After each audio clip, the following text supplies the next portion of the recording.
તો હાલ જે પ્રમાણે વિદેશ મંત્રાલય દ્વારા પ્રેસ કોન્ફરન્સ યોજવામાં આવી હતી, વિકાસ મિસ્ત્રી દ્વારા પ્રેસ કોન્ફરન્સ યોજાઈ અને તેઓએ કહ્યું છે કે સેનાએ સ્થિતિ પર નજર રાખી રહી છે અને સેના પણ તૈયાર છે. સખત કાર્યવાહી કરવા માટે પણ આદેશ આપી દેવામાં આવ્યા છે. પાકિસ્તાન સ્થિતિને સમજે અને હુમલા રોકે તેવું પણ કહેવામાં આવ્યું છે. વિદેશ સચિવે કહ્યું છે કે પાકિસ્તાન સ્થિતિને હજુ પણ સમજે અને હુમલા રોકવા માટે તાત્કાલિક કાર્યવાહી કરે, કેમ કે હવે સખત કડક જવાબ આપવા માટે આદેશ આપી દેવામાં આવ્યા છે. અને આજ મુદ્દે અમારી સાથે ચેનલ હેડ દેવાંગ ભટ્ટ જોડાઈ ગયા છે. જી દેવાંગજી, જે પ્રમાણે સીઝ ફાયર આપવામાં આવ્યું ત્યારબાદ ઉલ્લંઘન અને ત્યારબાદ ચીને પાકિસ્તાનને સાથ આપવાનું કહ્યું અને હાલ જે પ્રેસ કોન્ફરન્સ યોજાય છે તેમાં કહેવામાં આવ્યું છે કે પાકિસ્તાન સ્થિતિને સમજે, હુમલા રોકે, નહીં તો થશે કડક કાર્યવાહી. શું કહેશો? જે પ્રમાણે આખો ઘટનાક્રમ દેશે જોયો છે, દુનિયાએ જોયો છે, એનાથી બિલકુલ લોકો હતપ્રભ છે. કારણ કે જે પ્રમાણે ટ્રમ્પે જાહેરાત કરી સીઝ ફાયરની અને ત્યારબાદ ભારત અને પાકિસ્તાન બંનેની બોર્ડર પર થોડાક સમય માટે યુદ્ધ વિરામ જેવો માહોલ દેખાયો અને મને લાગે છે કે ભારતની અંદર પણ ઘણા લોકોએ શાંતિનો શ્વાસ લીધો અને પાકિસ્તાનમાં પણ ઘણા લોકોએ શાંતિનો શ્વાસ લીધો હતો. કહી શકાય કે વિદેશની અંદર પણ ઘણા બધા દેશ એવા હતા, એ લોકોની નજર હતી ભારત અને પાકિસ્તાનની વચ્ચે. ત્યાં તણાવભરી પરિસ્થિતિ હતી, યુદ્ધ ન કહી શકાય પરંતુ એકબીજા ઉપર જે હુમલાની પરિસ્થિતિ હતી. અને સીઝ ફાયરના ડિક્લેરેશન બાદ જે પ્રમાણે માહોલ ઠંડો થયો હતો થોડાક સમય માટે, પરંતુ જે પ્રમાણે પાકિસ્તાને હુમલો પાછો શરૂ કર્યો, જમ્મુ કાશ્મીરના વિસ્તારની અંદર જે પ્રમાણે હુમલા થયા, ડ્રોન હુમલો થયો અને ત્યારબાદ અચાનક જ લાગ્યું કે પરિસ્થિતિ વણસી ગઈ છે. એક વસ્તુ બહુ જ સ્પષ્ટ છે કે પાકિસ્તાને જ્યારે કમિટમેન્ટ આપ્યું હોય, ટ્રમ્પ દ્વારા જ્યારે આ જાહેરાત થાય, એનો મતલબ એ કે ભારત અને પાકિસ્તાનના બંનેના સ્ટેટ ઓફિશિયલ સાથે એ લોકો ડિસ્કસ કર્યા બાદ જ, એક એશ્યોરન્સ માંગ્યા બાદ જ આ પ્રકારે કોઈ પણ મધ્યસ્થી હોય તે જાહેરાત કરતું હોય છે. આંતરરાષ્ટ્રીય વાત સમજવી પડશે. જે આંતરરાષ્ટ્રીય લેવલે જ્યારે પણ થાય, આ કોઈ બે નાનકડા દુશ્મનો વચ્ચે કે નાના મોટા ઝઘડાની વાત નથી. આ બે દેશની વાત છે, આંતરરાષ્ટ્રીય વાત છે. આવી વખતે જ્યારે બંને દેશોએ સીઝ ફાયરને પાલન કરવાની જ્યારે બાંહેધરી આપી હોય અને એવા સમયે જ્યારે કોઈ એક દેશ દ્વારા બીજા દેશ ઉપર જ્યારે હુમલો થાય, સીઝ ફાયરની જાહેરાતના થોડાક જ કલાકો બાદ, આ એક બહુ જ ગંભીર વિષય છે. અને આખી વાત જે આખો ઘટનાક્રમ છે તેની અંદર ટ્વિસ્ટ ત્યારે આવ્યો કે હમણાં જસ્ટ અડધો કલાક 15-20 મિનિટ પહેલા જ ચીન પોતે એવું સ્ટેટમેન્ટ આપે છે કે અમે પાકિસ્તાન સાથે છીએ, પાકિસ્તાનને પડખે છીએ અને પાકિસ્તાનને પણ પોતાની સંપ્રભુતા ટકાવી રાખવા માટે, બચાવી રાખવા માટેનો હક છે. આ એ જ સ્ટેટમેન્ટ છે જે ટ્રમ્પે જ્યારે સર્વપ્રથમ ભારતે જ્યારે પહેલો હુમલો કર્યો હતો આતંકવાદી જે જગ્યાઓ હતી, સ્થળો ઉપર, એ સમયે ટ્રમ્પે આ સ્ટેટમેન્ટ આપ્યું હતું ભારત માટે અને એમણે કહ્યું હતું કે ભારતને પોતાની શાખ બચાવવા માટે, ભારતને પોતાની બોર્ડર બચાવવા માટે અને ભારતને પોતાની સંપ્રભુતા બચાવવા માટેનો પૂરેપૂરો હક છે. ત્યારે ટ્રમ્પનું સ્ટેટમેન્ટ, અમેરિકાનું ઓફિશિયલ સ્ટેટમેન્ટ એ હતું કે આ ભારત જે કરી રહ્યું છે એને યોગ્ય છે અને ટેકો આપીએ છીએ, ત્રાસવાદને કોઈ પણ સંજોગોમાં એને નેસ્ત નાબૂદ કરવો જોઈએ. સેમ આ સ્ટેટમેન્ટ આ ચાઇનાએ આપ્યું છે હમણાં થોડાક સમય પહેલા જ. અને એ જે સ્ટેટમેન્ટ છે, મને લાગે છે કે આ ખૂબ જ ચિંતાવાળો વિષય છે. આ એક આખી સ્ટેટમેન્ટ વોર જે ચાલી રહ્યું છે, અત્યાર સુધી ચીન આ ભારત પાકિસ્તાનના તણાવપૂર્ણ માહોલ કે એકબીજા ઉપર જ્યારે ડ્રોન એટેકની વાત છે, ત્યાં સુધી ચીને એક પણ સ્ટેટમેન્ટ આપ્યું નહોતું. પરંતુ આજે જે સ્ટેટમેન્ટ આપ્યું છે એ પણ સીઝ ફાયરના ડિક્લેરેશન બાદ, પાકિસ્તાને કરેલા હુમલાની બાદ, મને લાગે છે કે જે આ એક અલગ જ દિશામાં અત્યારે આ તણાવપૂર્ણ પરિસ્થિતિ જઈ રહી છે. દેવાંગજી, બીજો પ્રશ્ન એ થઈ રહ્યો છે કે સૌથી પહેલા પરમ મિત્ર અને મિત્ર કહેવાતા ભારત અને અમેરિકાએ તેની મધ્યસ્થી તો સંપૂર્ણપણે નિભાવી છે, તો બીજી તરફ ચીન દ્વારા આપે પણ કહ્યું કે આ પ્રકારનું સ્ટેટમેન્ટ આવ્યું છે, એટલે ચોક્કસ કંઈક છે અને કંઈક મોટું થવા જઈ રહ્યું છે. અને સાથે જ અત્યારે જે પ્રેસ કોન્ફરન્સ યોજાય તેમાં પણ કહેવામાં આવ્યું છે કે હવે આદેશ આપી દેવામાં આવે છે કડક કાર્યવાહીના. તેને લઈને શું કહો છો? એક્ઝેક્ટલી, બસ આજ વિદેશ મંત્રાલયના જે અત્યારે જ હમણાં થોડા સમય પહેલા જ આપે જ્યારે મારી સાથે ફોન પર કનેક્ટ થયા એની પહેલા જે વિદેશ મંત્રાલયમાંથી સ્ટેટમેન્ટ આપ્યું એનું છેલ્લું સ્ટેટમેન્ટ જે હતું એ આ જ હતું કે કોઈ પણ કડક પગલાં લેવા માટેના આદેશો આપી દેવામાં આવ્યા છે. એનો અર્થ બહુ જ સ્પષ્ટ છે કે હવે પછીના જે પણ કદાચ ભારતનો જવાબ હશે એ બિલકુલ આક્રમક હશે અને ભારત એક રીતે આ વોર પોઝિશનની અંદર પોતાની સાઈડથી સેફ થઈ ગયું છે બીકોઝ કે now they have accepted all the ceasefire declaration અને જ્યારે પાકિસ્તાન તરફથી કરવામાં આવેલું હવે એમની પાસે બંને મુદ્દા છે ભારત પાસે.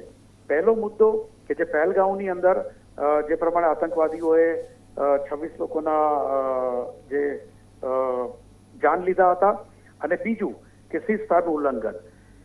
ભારત ખૂબ જ આક્રમકતાથી આનો જવાબ આપે એવું મને લાગી રહ્યું છે. જે દેવાંગી અમારી સાથે જોડાયા તે બદલ ખૂબ ખૂબ આભાર. તો જે પ્રમાણે ઘટનાક્રમ જોવા જઈએ તો પહેલગામથી અત્યાર સુધીનો પહેલગામની અંદર નિર્દોષ 26 લોકોની જાન લેવામાં આવી ને ત્યારબાદથી આ એક ઘટનાક્રમ આપણી સામે આવી રહ્યું છે અને હાલ જે સીઝ ફાયરના સૌથી મોટા સમાચાર સામે આવ્યા હતા, સીઝ ફાયરનું ઉલ્લંઘન થયું છે અને હાલ તો જે અત્યારે લેટેસ્ટ અપડેટ આપણી પાસે આવી રહી છે, મિનિસ્ટ્રી ઓફ એક્સટર્નલ અફેર્સ દ્વારા એક પ્રેસ કોન્ફરન્સ યોજવામાં આવી. તેમાં વિદેશ સચિવ વિકાસ મિશ્રીએ ચોક્કસપણે કહ્યું છે પાકિસ્તાને કરાર તોડ્યો છે, સેના તેને યોગ્ય જવાબ આપશે અને આપશે જ.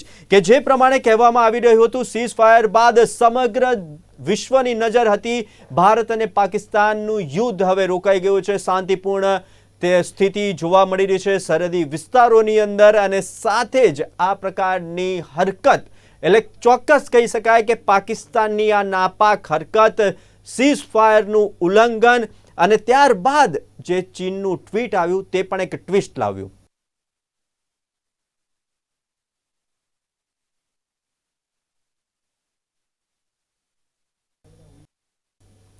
આજ મુદ્દે અમારી સાથે યોગેશ ચુડગર રાજકીય વિશ્લેષક જોડાઈ ગયા છે. યોગેશભાઈ, આખી ઘટનાક્રમ આપણે અગાઉ પણ વાત કરી હતી, સીઝ ફાયરથી માંડીને અત્યાર સુધી આપણે વાત કરી અને હવે તેમાં ટ્વિસ્ટ આવ્યો છે. અત્યારે કેટલીક જગ્યાએ ગોળીબાર અને તોપ ગોળા જે નાખવામાં આવી રહ્યા તે તો સ્થગિત કરી દેવામાં આવ્યા છે અને વિદેશ મંત્રાલયે પ્રેસ કરી છે અને આદેશ આપી દીધો છે કે હવે કડક કાર્યવાહી કરવામાં આવશે અને તેની વચ્ચે ચીને ટ્વિસ્ટ લાવ્યો છે અને ચીને કહ્યું છે કે અમે પાકિસ્તાન સાથે છીએ. શું કહેશો?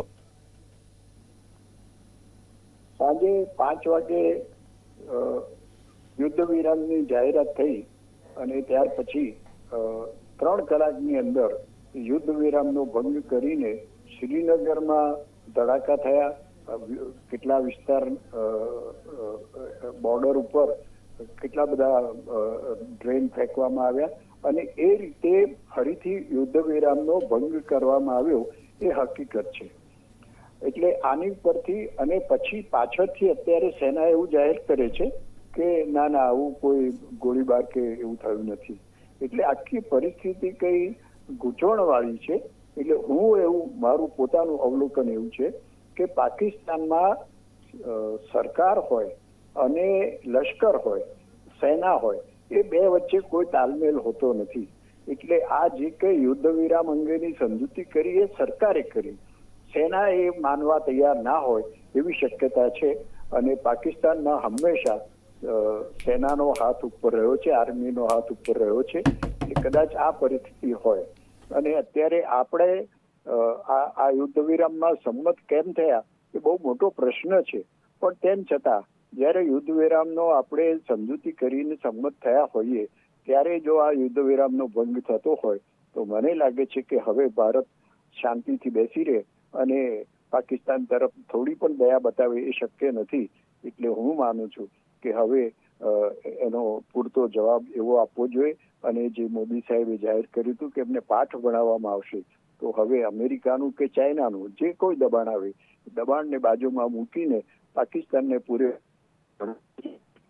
કે આ તો આજે નહીં ને 2 દિવસ પછી ફરીથી પાછો ગોળીબાર શરૂ થશે તો શું કરશો? એટલે આમને કાયમી બંધ થાય એ પરિસ્થિતિ ઊભી કરવી જોઈએ.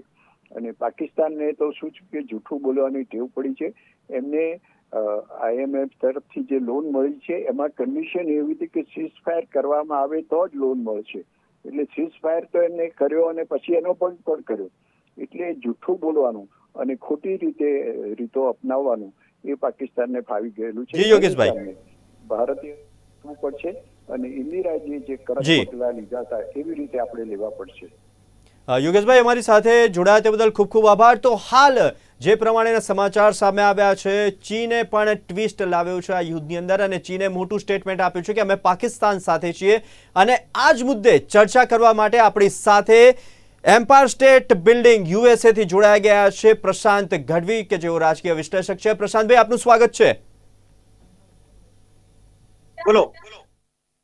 પ્રશાંતભાઈ, આખી ઘટનાક્રમ આપને જાણ જ હશે તો પણ એકવાર ફરી જણાવી દઉં છું કે જે પ્રમાણેની ઘટના બની છે, સીઝ ફાયરના 3 કલાક બાદ ઉલ્લંઘન કરવામાં આવ્યું છે. સીઝ ફાયરનું પાકિસ્તાન દ્વારા ગોળીબારી અને ડ્રોન હુમલો કરવામાં આવ્યો અને સાથે જ હવે ચીન દ્વારા એક સ્ટેટમેન્ટ આપવામાં આવ્યું છે કે અમે પાકિસ્તાન સાથે છીએ. ચીનના વિદેશ મંત્રી વેંગ યીને આ નિવેદન આપ્યું છે. કેવી રીતના જુઓ છો આ ઘટનાક્રમને? જુઓ, જ્યારથી ભારતે હુમલો ચાલુ કર્યો, પહેલો હુમલો પાકિસ્તાન કર્યા પછી આપણે યુદ્ધ જેવું વાતાવરણ ઉભું કર્યું અને ત્યારબાદ લગભગ આખું વિશ્વ ક્યાંક ને ક્યાંક મીટ માંડીને બેઠું હતું કે આ વાત આગળ ન વધે અને વધે તો પણ ખબર હતી કે પાકિસ્તાનની હાલત ખરાબ થવાની છે અને એની ચિંતામાં ઘણા લોકોએ આ વ્યક્ત કરી આશા કે ભાઈ આને ક્યાંય આગળ ન ચાલવા દે. અને જગત જમાદાર એવા ડોનાલ્ડ ટ્રમ્પે જયારે મધ્યસ્થી કરી હોય એટલે મને એવું લાગે છે કે દુશ્મન કા દુશ્મન દોસ્ત જે રીતે હોય એમ ચાઇના ઓલરેડી પહેલેથી આપણી એક દુશ્મનાવટમાં આવ્યું છે. ક્યાંક ને ક્યાંક આપણી જોડે એને એક જેને કહેવાય ને કે એક ડોટેડ લાઈન, એક દુશ્મનાવટ ચીને હંમેશા આપણા તરફી રાખવી છે અને દાખવી છે. એનું એક ઉદાહરણ પૂરું પાડ્યું છે કે ચાઇના ક્યારેય આપણી જોડે નહીં પૂરે. આના કરતા આ વખતે ખરેખર ડોનાલ્ડ ટ્રમ્પને આપણે 100% એક જેને કહેવાય આશીર્વાદ સમાન કહેવાય કે એમણે ઇન્ટરવીન, બાકી જગત જમાદારને શું જરૂર હોય એ જો ઇન્ટરવીન કરે. ચાઇનાએ જયારે આ સ્ટેપ લીધું છે, મને એવું લાગે છે ક્યાંક ને ક્યાંક આગળ જતા એક બીજા ભણકારા છે, બીજી યુદ્ધના એક ભણકારા છે. આપણે દર વખતે વાત કરીએ કે US જયારે કોઈ સ્ટેપ લેતું હોય ત્યારે ચાઇના તરત જ સામે પડતું હોય છે અને એક ત્રીજા વિશ્વ યુદ્ધની દિશામાં પોતાનું એક ગ્રુપિઝમ ક્રિએટ કરવાનું ટ્રાય કરે છે. એથી વિશેષ ચાઇનાનું જે સીપેક આપણે જે કહીએ છીએ, ચાઇના પાકિસ્તાન જે કોરિડોર બની રહ્યું છે, એ કોરિડોર માટે થઈ અને એનું ઘણું બધું આર્થિક તંત્ર પાકિસ્તાન સાથે લાગેલું છે. ચાઇનાની ઘણી બધી મશીનરી, આમ જોવા જાવ તો પાકિસ્તાન એ પોતાના બલબૂતા ઉપર કશું કરતું જ નથી અને આપણે એક અંદરથી ભીતિ હતી કે કંઈક જો થશે તો પાકિસ્તાન સૌથી પહેલું દોડીને ચાઇના પાસે જશે. એટલે મને લાગે છે કે અત્યારે જે કંઈ આ કર્યું ક્યાંક ને ક્યાંક અંદર ખાને પાકિસ્તાને ચાઇનાને મેન્ટલી પ્રિપેર્ડ કર્યું, એનો સંપૂર્ણ સહકાર માંગ્યો. એના ભાગરૂપે આજે ચાઇનાએ ઓપનલી આ સમર્થન જાહેર કર્યું. આટલા દિવસોમાં મને એવું લાગતું ચાઇના જે રીતે શાંત હતું, કદાચ એને પોતાને પણ રસ નહીં હોય કે આ વાત આગળ વધે અને ભારત કોઈ પગલા લે, પણ જે રીતે હવે ચાઇનાએ હાથ અદ્ધર કર્યો છે અને આની સામે મને લાગે છે US પણ એક વળતો જવાબ આપશે.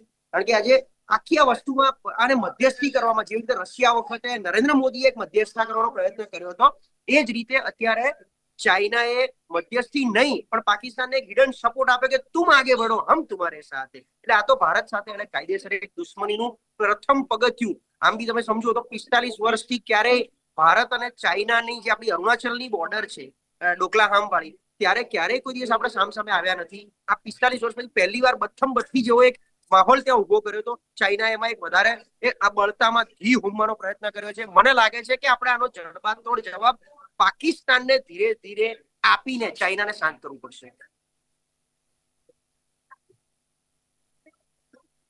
પ્રશાંતભાઈ, જે રીતના હાલ આપ USA છો અને ટ્રમ્પ દ્વારા મધ્યસ્થી કરવામાં આવી, સાથે જ હવે ચીને પણ હવે એક પહેલું પગથિયું ભર્યું છે તમે કહી રહ્યા છો. આપ કેવી રીતના જો છો હાલ US ની અંદર કેવો માહોલ છે? US ના વ્યક્તિઓ સાથે કોઈ વાતચીત થઈ, તે યુદ્ધને લઈને કોઈ અપડેટ્સ તેમની સાથેથી મળ્યા હોય એવા? કીધું કે ઘણા સમયથી એટલે યુએસમાં આમ જોવા જાવ તો આ વસ્તુને કે ચાલતી નહોતી, પણ અત્યારે જે માહોલ સર્જાયો ક્યાંક ને ક્યાંક યુએસ પણ આની એક ભીતિ વ્યક્ત કરતું હતું કે ભારત ગમે તેમ તોય યુએસની પડખે બધી રીતે ઉભું રહ્યું છે. અને બીજું કે ચાઇના પગલું ભરે એટલે ડેફિનેટલી યુએસ આગળ વધવાનું. કારણ કે સૌથી મોટું એક વોર જો ચાલતું હોય તો યુએસ અને ચાઇના વચ્ચે, પછી ટ્રેડ વોરની દ્રષ્ટિએ હોય એ જ્યોગ્રાફીની દ્રષ્ટિએ હોય, એટલે યુએસમાં પણ ક્યાંક ને ક્યાંક ભારતને કેમ મેક્સિમમ સપોર્ટ કરી શકાય, ભારત તરફી એક હાથ કેવી રીતે ફેલાવી એક લંબાવી શકાય, એના પ્રયત્નોના ભાગરૂપે ડોનાલ્ડ ટ્રમ્પે, કારણ કે આમ તો પાકિસ્તાન પણ દેવામાં ડૂબેલું છે, યુએસના દેવામાં પણ એટલું જ છે જેટલું ચાઇનામાં છે, પણ ચાઇનાનો સ્ટેક થોડો વધારે છે અને એટલા માટે ચાઇનાએ એને સપોર્ટ કર્યો છે, અને ચાઇનાએ સપોર્ટ કરીને પાકિસ્તાનને સપોર્ટ નથી કર્યો, યુએસને બતાવી દીધું છે કે જેમ તમે રશિયા યુક્રેન વખતે રશિયાની સામે પડ્યા એમ અમે ભારતની સામે પડી અને અમે તમારી સામે ઇનડાયરેક્ટલી પડવા માંગીએ છીએ. આ ચાઇનાની સીધી સિગ્નલ છે. એટલે ક્યાંક ને ક્યાંક મને લાગે છે આ હવે યુદ્ધ ભારત પાકિસ્તાનનું જેટલું છે એટલું યુએસ અને ચાઇના વચ્ચે પણ વધવાનું છે. જે પ્રશાંતભાઈ આપ અમારી સાથે જોડાયા તે બદલ ખૂબ ખૂબ આભાર. તો જે પ્રમાણે વાતચીત થઈ રાજકીય વિશ્લેષક પ્રશાંત ગઢવી પ્રમાણે ઘણા બધા એવા મુદ્દા સામે આવ્યા છે. સૌથી પહેલા તો તેમણે જે છેલ્લું સ્ટેટમેન્ટ આપ્યું તે ખૂબ જ નોંધવા જેવું છે કે જેટલી વોર ભારત અને પાકિસ્તાન સાથે છે તેટલી જ ઇનડાયરેક્ટલી વોર યુએસએ અને ચાઇના સાથે પણ છે. તેમણે કેટલાક ઘણા મુદ્દા ઉપર પણ એક નજર કરી કે 45 વર્ષથી જે ડોકલામ બોર્ડરની વાત કરી તે ઘટના જોઈ લો, સાથે જ ચાઇના સાથેના યુએસએના ટ્રેડ વોર લઈ લો, એટલે ક્યાંક ને ક્યાંક ચીને પણ સીધી જ અસર કરી છે કે જેવી રીતના તેમણે રશિયાને સાથ આપ્યો તેવી જ રીતના અમે પાકિસ્તાનને સાથ આપ્યો છે. એટલે કે ડાયરેક્ટલી ઇનડાયરેક્ટલી ચીને સીધો જ મેસેજ ડોનાલ્ડ ટ્રમ્પને આપ્યો હોય કે અમે પાકિસ્તાન સાથે ઊભા છીએ, જેવી રીતના તમે ઇન્ડિયા સાથે ઊભા છો તેવું ચોક્કસપણે દેખાઈ રહ્યું છે અને કહી શકાય.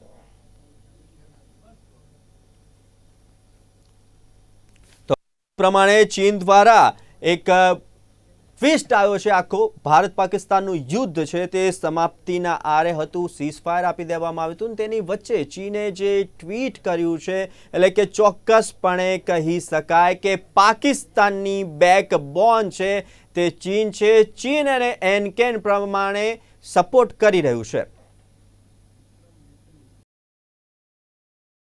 पाकिस्तान के डीजीएमओज के बीच जो पिछले कुछ दिन से चल रही सैन्य कार्रवाई को रोकने का समझौता आज शाम को हुआ था. पिछले कुछ घंटों से इस समझौते का पाकिस्तान की ओर से घोर उल्लंघन हो रहा है. भारतीय सेना जवाबी कार्रवाई कर रही है और इस सीमा अतिक्रमण से निपट रही है. ये अतिक्रमण अत्यंत ही निंदनीय है और पाकिस्तान इनके लिए जिम्मेदार है.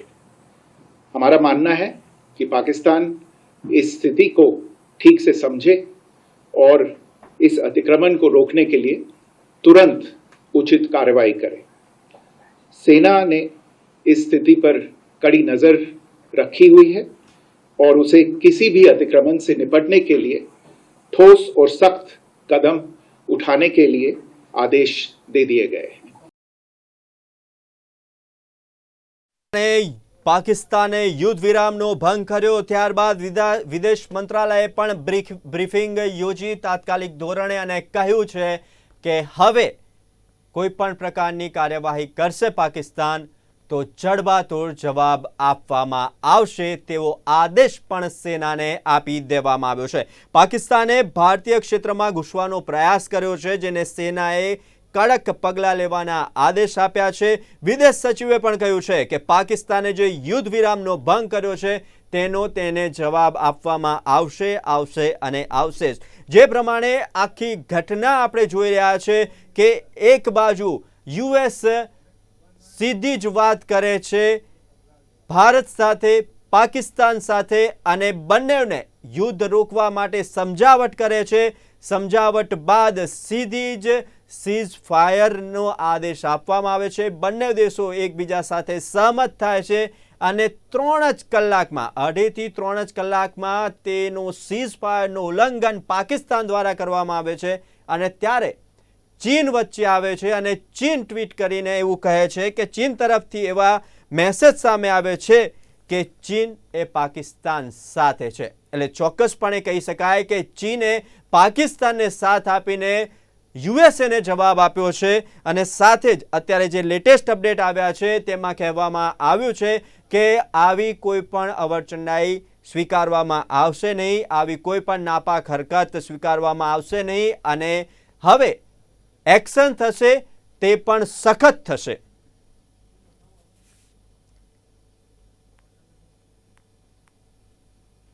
તો હાલ જે પ્રમાણે વિદેશ સચિવ વિકાસ મિશ્રીએ પણ કહ્યું છે કે યુદ્ધ વિરામનો ભંગ કરવો એ ખૂબ જ નિંદનીય છે અને આ ઘટના સાંખી લેવામાં નહીં આવે.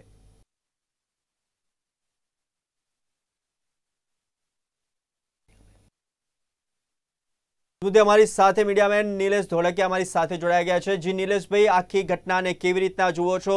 ભારત પાકિસ્તાનનું યુદ્ધ સ્થગિત થયું અને વચ્ચે ચીનની એન્ટ્રી થઈ. સરજી નમસ્કાર, દર્શકોને પ્રણામ, મારા વાલા સૈનિકોને હજારો પ્રણામ.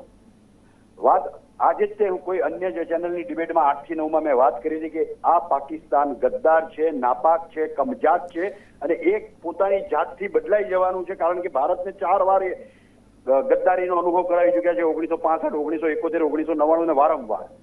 છતાંય તે મારી એક્સપેક્ટેશન પ્રમાણે મેં કહ્યું હતું કે આ ભારત જગત જમાદાર અમેરિકાની વાત માનીને મધ્યસ્થી થઈને શાંતિમાં ઈચ્છે છે, પણ ડેફિનેટલી પાકિસ્તાન પોતાની જાત બતાવશે, પોતાનું પોત પ્રકાશશે. અને દેટ હેઝ પણ 8:55 ડિબેટ પૂરી થઈ અને 9 વાગે મને જાણવા મળ્યું કે એને પોતાના કરતૂતો શરૂ કરી દીધા. કહેવાનો મારો ભાવાર્થ એ છે કે ભારત દેશ અમેરિકાનું રિસ્પેક્ટ કરીને, ભારત દેશ જેને જમાદાર જગતનો જમાદાર કહે છે એની વાત માનીને આ મધ્યસ્થી કરી અને મારી ધારણા એટલે કોમન મેનની ધારણા, હજારો લોકોની ધારણા, મારા શહીદ થયેલા લોકોના પરિવારોની ધારણા અને મારા સૈનિકોની ધારણા પ્રમાણે પાકિસ્તાને પોતાનું પોત પ્રકાશ્યું અને પોતાની ગદ્દારી હંમેશા છે રહેશે એ પુરવાર કર્યું. જી નિલેશભાઈ, આખી ઘટના જે ઘટી તેની અંદર હવે ચીન એન્ટર થયું છે, એટલે કે ડાયરેક્ટલી ઇનડાયરેક્ટલી ચીન પાકિસ્તાનને કેમ સપોર્ટ કર્યું છે તે પણ એક સવાલ થઈ રહ્યો છે.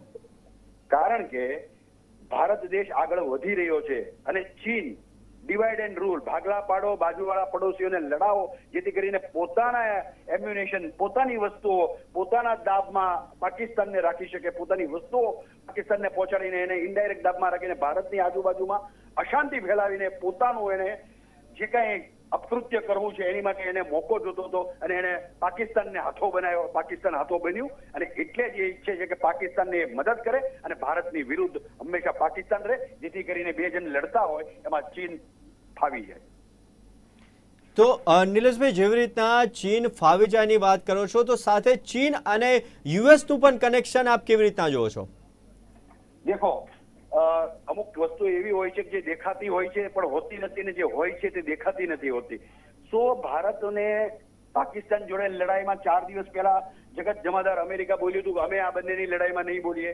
અચાનક કેમ એનો સૂર બદલાઈ ગયો? Try to read between the lines. અચાનક એને ભારતને પાકિસ્તાન પ્રત્યે કેમ જાગ્યો? અને પાકિસ્તાનને જો એ એમ્યુનેશન કે એના દારૂગોળા કે એની વસ્તુઓ કે એની લોન કે એના પૈસા અમેરિકા ન આપતું હોય તો શું કામ એને આ બધું દારૂગોળો ત્યાં આપ્યો છે? અને પહેલા અમેરિકામાં તાકાત હોય તો અમેરિકાએ આપેલી તમામ દારૂગોળા કે જે કઈ સૈન્યને, લશ્કરને સત્તાઓ આપી છે કે મદદ કરી છે પાકિસ્તાનને, એ પાછી લે જો એની ખરેખર નિયત સારી હોય. વી શુડ અન્ડરસ્ટેન્ડ ધીસ કે આ બાજુ ચીન, આ બાજુ અમેરિકા બંને જણ એવું ઈચ્છે છે કે ભારતની જે હરણફાળ જઈ રહી છે એ કોઈ પણ કારણસર રોકાઈ જાય. એ 5મા નંબરે જે વિશ્વ પ્રતિનિધિત્વ આગળ વધારી રહ્યું છે એમાં ચીનને, અમેરિકાને રસ ન હોય, સ્વાભાવિક વાત છે. દુશ્મન કા દુશ્મન મેરા દોસ્ત. અને એટલા માટે ચીન અને અમેરિકા બંને ભેગા થઈને ડિરેક્ટ ઇનડાયરેક્ટ રીતે પાકિસ્તાનને ઉપસાવી રહ્યા છે અને બુદ્ધિ વગરના પાકિસ્તાનીઓ ભારત ઉપર હુમલો કરી રહ્યા છે. જે નિલેશભાઈ અમારી સાથે જોડાયા તે બદલ ખૂબ ખૂબ આભાર. તો જે પ્રમાણે હાલ એક બાદ એક સમાચાર જે સામે આવી રહ્યા છે, સીઝ ફાયર બાદ હવે ચીને પોતાનું પોત પ્રકાશ્યું છે. કેમ કરી રહ્યું છે પાકિસ્તાનની મદદ તે પણ સવાલ થઈ રહ્યા છે અને સાથે જ શું પાકિસ્તાન હાથો બની રહ્યું છે યુએસ સાથે ડાયરેક્ટ ઇનડાયરેક્ટ મેસેજ પહોંચાડવા માટે, તે પણ એક મોટો સવાલ હાલ ઊભો થઈ રહ્યો છે. જો અત્યાર સુધીની વાત કરીએ તો સૌથી પહેલા જે પ્રમાણે રાજકીય વિશ્લેષક પ્રશાંત ગઢવી સાથે પણ વાતચીત થઈ, નિલેશભાઈ સાથે પણ વાતચીત થઈ, ત્યારે તમામ લોકોનો સૂર એક જ છે કે દુશ્મન કા દુશ્મન અપના દોસ્ત એ જોવા મળી રહ્યું છે. જે પ્રમાણે એક બાદ એક યુદ્ધ પછીની અપડેટ્સ સામે આવી રહી છે અને આપ સુધી અમે અપડેટ્સ પહોંચાડી રહ્યા છે. ચીનની પાકિસ્તાનને સહાય હોય કે તેવામાં કહેવામાં આવ્યું છે કે અમે પાકિસ્તાન સાથે છીએ, તો એ ડાયરેક્ટ મેસેજ કોને પહોંચાડવા માંગે છે અને શું પાકિસ્તાન એ ચીનનો હાથો બની રહ્યો છે તે પણ એક મોટો સવાલ ઊભો થઈ રહ્યો છે. આવી જ રીતના યુદ્ધની પડે પડની એક અપડેટ માટે જોતા રહો ગુજરાત ન્યૂઝ. હાલ આપશો મને રજા. નમસ્કાર.